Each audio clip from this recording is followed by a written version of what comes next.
एक वैल्यू बनी रहे।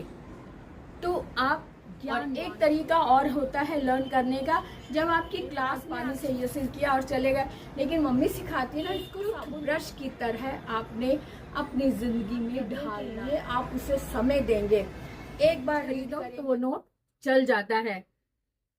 तो ऐसा ही हाल है हमारे ज्ञान का। हम अपने ज्ञान का प्रयोग करते हैं, जितना दूसरों तक पहुंचाते हैं या उसे सोते जागते जितना भी हम उसका यूज करते हैं, उतने ही इसकी वैल्यू बढ़ती है, उतना ही ज्ञान हम में बढ़ता है। तो इसकी वैल्यू हर समय बनी रहती है, जिस तरह इसकी पैसे की वैल्यू बनी रहती है हर समय। थोड़ा मरोड़ा भी होगा, जितना भी पुराना होगा नोट, तब भी वो चल जाता है ना। बस दो टुकड़े ना हुए हों, दो टुकड़े भी हुए हो तब भी उसका नंबर अगर साबित है, नंबर उसका सेव है, तो तब भी नोट चल जाता है। आप बैंक में आपका रिप्लेस करवा दे तो वो रिप्लेस हो जाता है। तो कहने का अर्थ ये है कि जिस तरह से पैसे की वैल्यू, जो नोट हैं जिनसे आप कुछ खरीद सकते हैं, उनकी वैल्यू कभी भी कम नहीं होती, चाहे कितना भी पुराना हो जाए। बिल्कुल इसी तरह से आपके ज्ञान की भी वैल्यू कभी कम नहीं होती, बल्कि और बढ़ती है। जितना आप इसे बांटोगे उतनी ही ये वैल्यू बढ़ेगी। आप किसी से पैसा मांग कर देख लो, कोई देगा, उसके चेहरे पर पहले ही ना वाली भाव आ जाएंगे। वो सोचने लगेगा कि ऐसा मैं क्या बहाना लगाऊं कि मुझे पैसा ना देना पड़े। लेकिन ज्ञान एक ऐसी चीज है, ज्ञान के लिए आप हर समय तैयार रहते हैं। कोई आपसे पूछने आए किसका क्या अर्थ है, या जो भी आप ज्ञान देना चाहते हैं, तो आपका ज्ञान हर समय आप ज्ञान देने के लिए तैयार रहेंगे। आप कभी मना नहीं करेंगे, क्योंकि ज्ञान देने से बढ़ता है। लेकिन पैसा और ज्ञान हालांकि जितना पुराना हो तब भी वो चलता है, लेकिन पैसा हर कोई अपनी पॉकेट से निकाल के देने को तैयार नहीं होता। लेकिन ज्ञान आप किसी से भी मांग कर देख लो, आपको ज्ञान जरूर मिलेगा। आपके पास भी कोई ज्ञान है तो आप उसे बांटना चाहेंगे, ताकि औरों को भी इस बात की समझ आए, है ना। तो इसी तरह से अगर आप चाहते हैं कि आपके जीवन में एक वैल्यू बनी रहे, तो आप ज्ञानवान बने। अगर आप वैल्यू चाहते हैं तो ज्ञान की वैल्यू होती है, आपके कर्म की वैल्यू होती है। आप व्यक्ति जो है, हम व्यक्ति जो है, हमारे शरीर की वैल्यू नहीं, हमारे मन में हमने जो सीखा है, हम जो वो बांट रहे हैं, हमारे जो कर्म है उसकी वैल्यू है। हमारे पास कोई स्किल पावर है, हमारी कोई स्किल ऐसी मजबूत है, ऐसी स्ट्रांग है, तो हर कोई उसका यूज करना चाहेगा। अगर आपने अपने जीवन में अपने लिए उस स्किल को यूज नहीं किया, तो कोई दूसरा आकर आपकी वैल्यू समझकर आपको यूज करेगा। तो इसलिए अच्छा है कि आप अपनी स्किल को पहचाने और उसका इस्तेमाल अपने लिए करें, अर्थात कि अपने बॉस आप खुद बने। अपने बॉस खुद बनेंगे तो आपकी अपनी लाइफ, आप खुद के अंबानी बनेंगे, आप खुद के अमिताभ बच्चन बनेंगे, है ना। तो अमिताभ बच्चन बनना चाहते हैं ना, उनकी वैल्यू देखी है। एक शब्द, भारी भरकम वाला शब्द जहां बोल दिया, वहीं सबकी सांसें अटक जाती हैं और उनको सुनने के लिए तैयार हो जाते हैं। बिल्कुल ऐसी ही वैल्यू आप भी अपनी बना सकते हैं। कैसे? ज्ञानवान होकर। पर ज्ञानवान कैसे बनेंगे? हम अध्ययन करके, हम जो भी सीख रहे हैं उसका अभ्यास करें, बार बार अभ्यास करें। एक बार सुनने से हमें अच्छे से याद नहीं होता, हम थोड़े 2 दिन में या 1 दिन में उसे भूल जाते हैं। उसे लॉन्ग टाइम तक याद रखने के लिए एक तरीका होता है कि उसे हम लिखें, बार बार लिखें।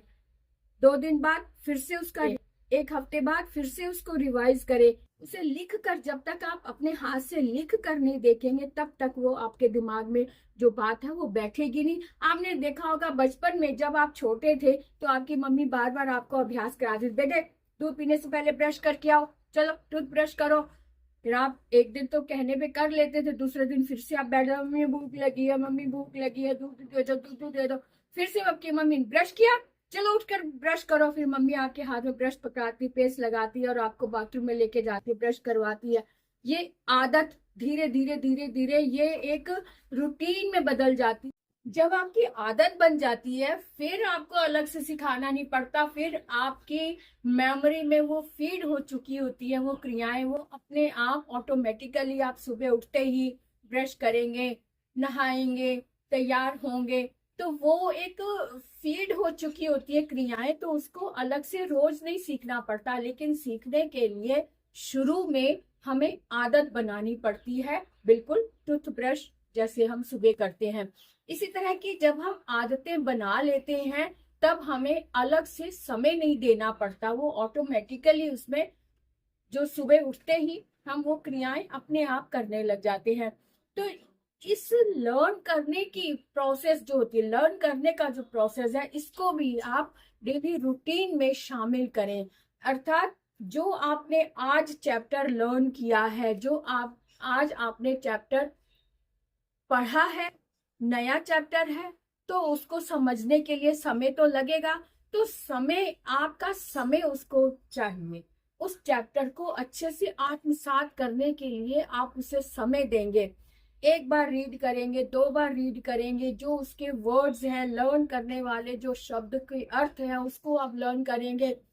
फिर आपके क्वेश्चन आंसर्स हैं, जो सारांश है, थीम में, आप सब उसको अपने हाथ से लिखेंगे, लिख कर देखेंगे। उसके बाद अगले दिन फिर से आप देखेंगे, किसी को सुनाएंगे, लिखेंगे, सुनाएंगे, लिखेंगे। और जब आप उसके शब्दों को अपने अंदर आत्मसात कर चुके होंगे, तब आपको अलग से बुक पढ़ने की जरूरत नहीं पड़ेगी। ऑटोमेटिकली वो शब्द आपकी जुबान पर भी चढ़ जाएंगे। आप किसी को सुना देंगे तो जुबानी सुनाएंगे। तो जब आप उन शब्दों को जुबानी बिना झिझक के सुनाने लग जाएंगे, तो समझो वो चैप्टर आपके रग रग में शामिल हो चुका हुआ है, आपके खून में रच बस गया है, अब आप उसे नहीं भूलेंगे। तो इसी तरह से आपने याद करने का जो प्रोसेस है, वो टूथब्रश की तरह आपने अपनी जिंदगी में ढालना है। तो बस यही तरीका है। जब भी कोई लर्न करना हो, कोई नया चैप्टर है या नया टॉपिक है या कोई फॉर्मूला है, तो उसे बचपन में आदत में ढला हुआ कोई भी आदत, बचपन से जो आदत आपके अंदर ढल चुकी है, उस आदत को याद करो कि आपने उस आदत को कैसे ढाला था अपने अंदर, या आपकी मम्मी ने आपको किस तरह से वो आदत बनवाई थी आपके अंदर, किस तरह से वो रोज आपके पीछे पड़ती थी। जब आप वॉशरूम जाते हैं, अपने हैंड वॉश करते हैं, बच्चों को पता नहीं होता कि हैंड वॉश करना क्या होता है। जितनी बार आप वॉशरूम जाते हो, आपकी मम्मा ने आपको सिखाया कि साबुन लगाओ, या फिर हैंड वॉश जो सोप है वो लगा के अच्छे से क्लीन करो, हैंड वॉश करके आप बाथरूम से बाहर आओ। तो बच्चों को पता नहीं होता, बच्चे तो बिना हाथ धोए फटाफट पानी से ये किया और चले गए। लेकिन मम्मी सिखाती है ना, इसको साबुन भी लगाना है, हाथ धोना है। तो यही आदत जब पक जाती है, तब आपको अलग से सिखाना नहीं पड़ता, आप खुद ही हैंड वॉश करते हैं साबुन लगा के, अच्छे से फिंगर्स को भी आगे से पीछे से सब तरफ से अच्छे से धोते हैं।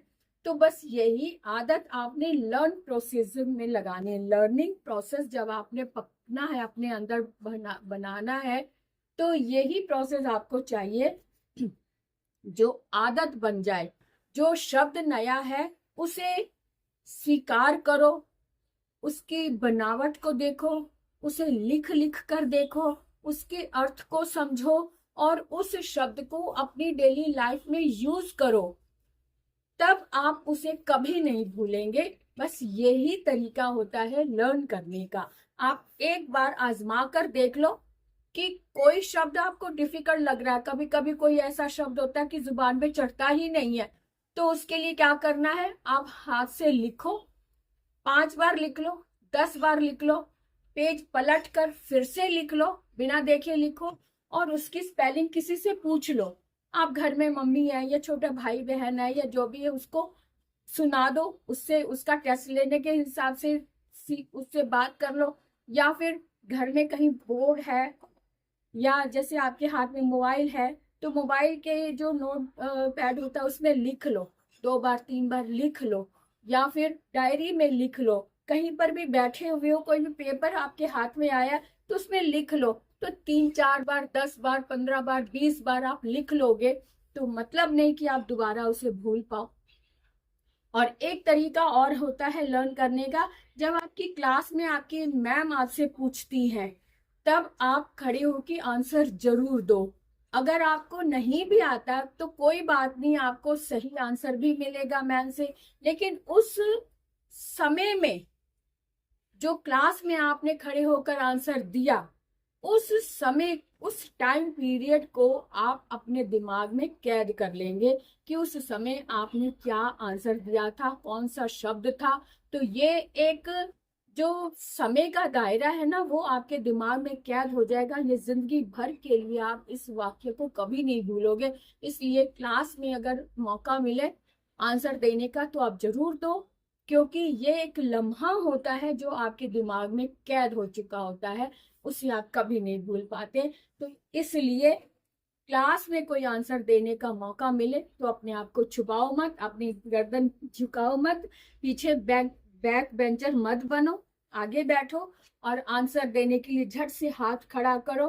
हाँ, मैं बताऊंगा, मैं बताऊंगी, इस तरह से अपने आप को तैयार रखो। तो ये बहुत ही अच्छा तरीका है लर्न करने का। तो आपको बहुत सारे आंसर भी मिल गए। एक तो होता है कि हमारा जो ऑर्गन्स होते हैं, इनको जब हम यूज करते हैं किसी चीज को लर्न करने के लिए, जीभ बार बार जिस चीज को याद करती है, बोलती है, वो रट जाते हैं, वो आदत बन जाती है। बचपन में आपने पोएम्स सीखी, कितनी बार बोलते, कितनी बार स्कूलों में टीचर्स ने भी रटाया, सब पूरी क्लास एक साथ बोल रही होती है, तो वो आदत में शामिल हो चुकी होती है। तो फिर आप जिंदगी भर उस पोयम को कभी नहीं भूलते। बस जो लर्न करने का प्रोसेस जो आपने बचपन में सीखा था ना, उसे हमेशा याद कर लो। उस प्रोसेस को याद करके जो नया टॉपिक आपने पढ़ना है, उसी में उस प्रोसेस को लगाओ, फिर देखो आप कैसे भूल पाते हैं। बस यही तरीका है किसी नए टॉपिक को लर्न करने के लिए। तो आज के लिए इतना ही, फिर मिलेंगे। Bye bye.